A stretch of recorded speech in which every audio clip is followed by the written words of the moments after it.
Hello everyone, and welcome to Criterion Connection. I'm Wade. And I'm Joe. And today we're going to do our first movie for the Criterion channel. After it launched. After it launched, yeah. We had the early bird special before. Yeah, we did have the early bird special. Now it's officially out there, so go subscribe. It's a price. I forget what it is. $9.99? I think it's $9.99. Everything's $9.99. Or $6.99, whatever. Anyway, so we're doing Cléo from 5 to 7. By Agnes Varda. Yes. Who recently passed away. She passed away? Passed away a few weeks ago. Okay. It was from 1962. Mm-hmm. It is spine number 73, so this is a early Criterion selection. Because she's one of the prominent French New Wave directors. Mm-hmm. In fact, another prominent French New Wave director makes a cameo in the movie. Yeah. Should we spoil who that is? Or we'll get there. Okay. This is basically about a woman that goes to a tarot card reading and basically learns that she may have cancer or going to die or terminally ill. Okay. The movie is... It's got a deceiving title. It says from 5 to 7, but it's like an hour and a half. It's 5 to 6:30. Yeah, 5 to 6:30. So, fucking skip this movie already. It's largely shot in real time. So every minute that passes in the movie is a minute that passes in her life. Her life in the movie. I mean, they do weird jump cuts because that's what French New Wave directors decided to do a lot. Yeah, mostly in the driving scene. But everything is pretty much in real time. And she goes to a tarot card reading because she's worried about her medical test results. And the tarot card reading does not go well. Yeah. And it was in color. Basically, this is the hour and a half, 2 hours leading up to when she hears the results of the test. And, but yeah. That's basically it. Yeah. She's an early female director, which is notable. There's also during the Algeria, I think it's still... Algeria War. Yeah, Algeria, I think, is still under French control at the time. Yeah. Because you see, that's kind of like a presence that happens. You see soldiers here and there. You see... there's a soldier near the end of the film. Mm-hmm. It's prominent there, and you hear it in the car radio. People talking about it in the cafe. Yeah. It's prominent. Mm-hmm. And there's also kind of a feministic tone to it. Yeah, being directed, and most of the guys are just pigs and just not the greatest to her. Well, they're just... I think it's more of a reflection on how women would be treated a lot. Yeah. And she's only alive because she's beautiful or something like that. Yeah. Yeah. Sayings like that, or how men, who notice her always want to, let me buy you a drink, let me walk you home, whatever. Or even like when you're driving, maybe touch her hand from across the road. Yeah. and then her maid or friend or whatever is like giggling, like that's normal, and that's not normal. Yeah. So, well, unfortunately, it can be. Yeah, that's and this movie just kind of sheds more light on it, and it just gives a female perspective of it. She's very much an independent person. There's arguments to be made that she's kind of spoiled. She's a big celebrity in a way.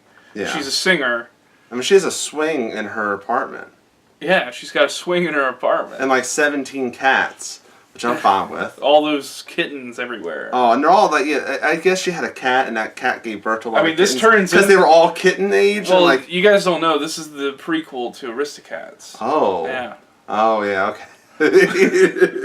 But, anyway, it kind of just shows how things are for her, and being a beautiful celebrity, how people treat you, and how that altered her own self-worth, and how obsessed she is, and mirrors play a prominent motif throughout the whole movie. She's looking inward at her own mortality. She's always looking in mirrors. She's always looking at herself. There's always a mirror near her. Yeah, when she sits down in the cafe, the pole has mirrors on it, and that is the highlight of the movie. By the way, is is the cinematography and the character placement and the character the camera movement, the blocking, and all the blocking. That is the star of this movie, I think. Yeah, I think because I saw this movie before when I was in college. It was in my film history class, and I didn't really like it then. And this movie, it's hard to sink your teeth into, but by the end, it always turns around when right around the observatory and when she meets up with her friend, the model. Right around there is where you start kind of finally, I think, getting into what's going on. The problem is that's 45 minutes to an hour in. And the issue is... Of an hour and a half movie. My issue with the movie is I had a disconnect to the character. I'm like, I don't... Why? You're not a rich French celebrity? Yeah, it was hard to kind of feel bad for her. Like, right. You have everything, kind of. Except her health. Except but really, health. she doesn't have anything. And that was one thing that they show all the time, besides her beauty. And also, she was very kind of... I'm not saying the acting was a little on and off sometimes, but especially when she was crying in the diner, and then she's perfectly fine trying on hats. I don't know, it didn't look like she was crying at all. It's a very... I think this shows her, is very kind of materialistic and happy to look at herself. Yeah. But, like... her boyfriend doesn't pay much attention to her. He comes around every couple days maybe? Yeah. Like something crazy. Like he never sees her. And when you get to the end of the movie and you meet Antoine, you finally kind of start rooting for her, and she starts having more self-realization. That's the part where I'm and that's where I think the strongest part of this movie is when she meets Antoine. Yeah. And her and Antoine's the best part of the whole movie. And it's great because you spend this whole movie seeing how men are and how they treat her. And you find someone that's genuinely not a terrible person. And then when she meets, and if you remember the tarot reading, the tarot card reader says, you're going to meet a man who likes to talk. Antoine likes talking. Yeah, oh yeah. And when she finally does meet him, he, tries to settle her down. He's not forceful. He's inquisitive. He likes sharing things about himself. Willing to go with her to the hospital to find out the results. He's a genuine good dude, pretty much. Needs like it. Yep. Yeah, and that whole part is like the best part of the movie. That's where I'm like, I'm probably investing 2 bets at the end of the movie. So near the end of the movie. So, and there's another great sequence where they were editing everybody looking at her, because that's what happens a lot. You've got mirrors.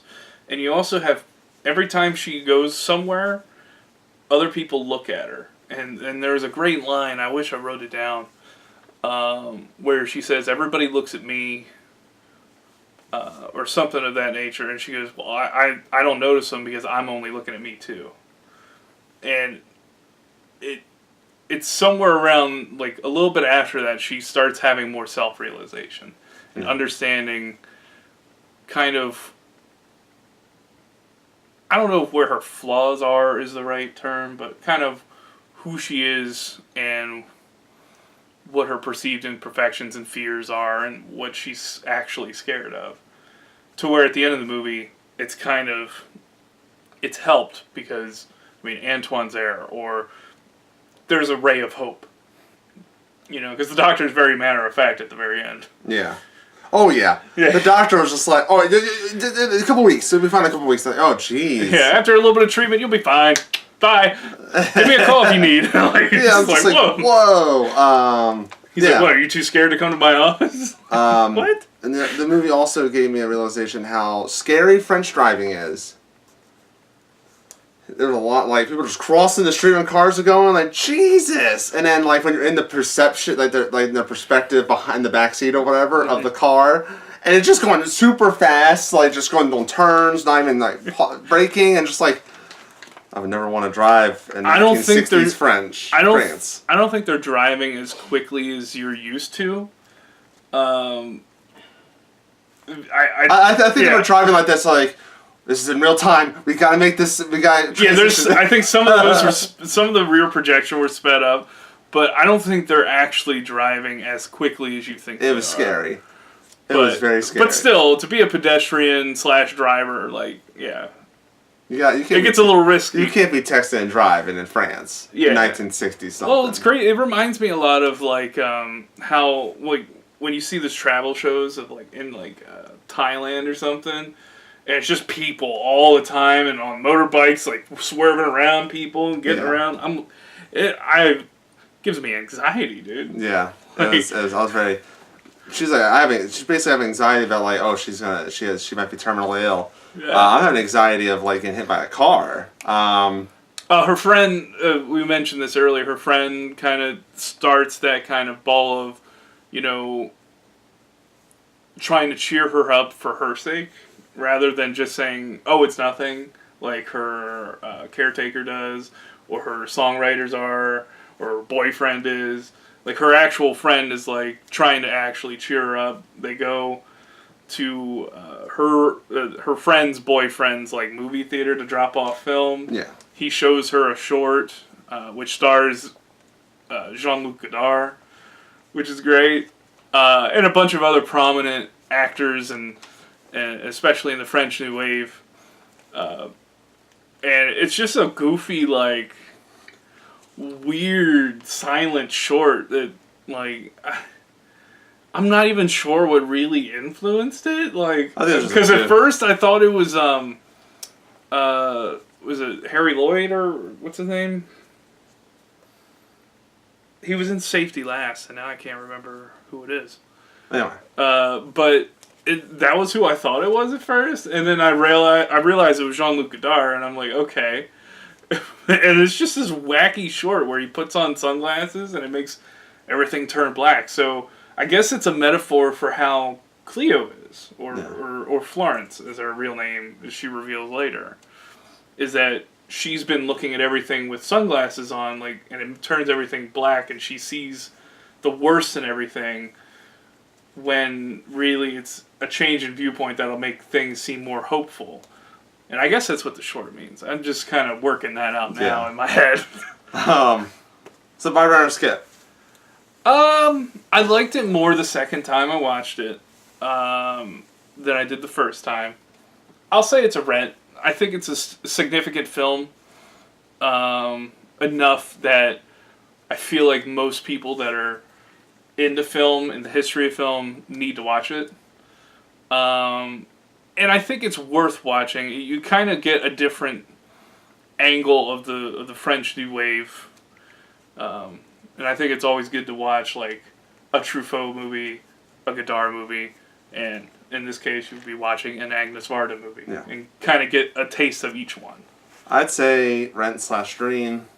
It took a while for it to kind of get anywhere. That's my biggest problem. If you're a cinematographer or want to be a cinematographer, watch this for that, and how you do placement, and how to avoid having the camera in the mirror, frankly. Yeah. And there's a lot of really interesting editing choices, so editors will probably be watching this too. But yeah, like that, I'd say that, but like I said, I felt a disconnect about 2/3 of the movie.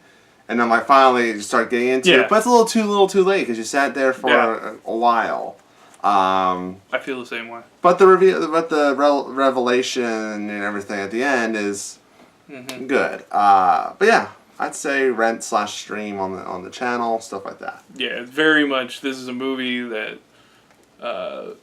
the best part as just an audience member is the last 30 minutes or so. Pretty much. So what's your thoughts on the movie? Let us know in the comment section below. Anything you'd like to suggest? What's other things on our Criterion channel right now that we should check out? Aren't we upcoming on 100th episode or something This soon? is episode 88. So you all need to start making suggestions what should be for the 100th episode spectacular. Yeah, we got a few ideas. We're going to try avoiding 400 blows for episode 400 when we're like 50 or whatever. Yeah, let us know in the comment section below what you think. Next week we're going to do a really exciting one. It's going to be really exciting. It's an April release. It's going to be awesome. I'm excited for it. So, We narrowed it down pretty well. It's an April release, so you can figure it out through there. You probably know our taste by this point. Yeah. Yeah. Lots of good I almost said good shit. I said good shit anyway. So until next time, I'm Wade. And I'm Joe. And we will see you later.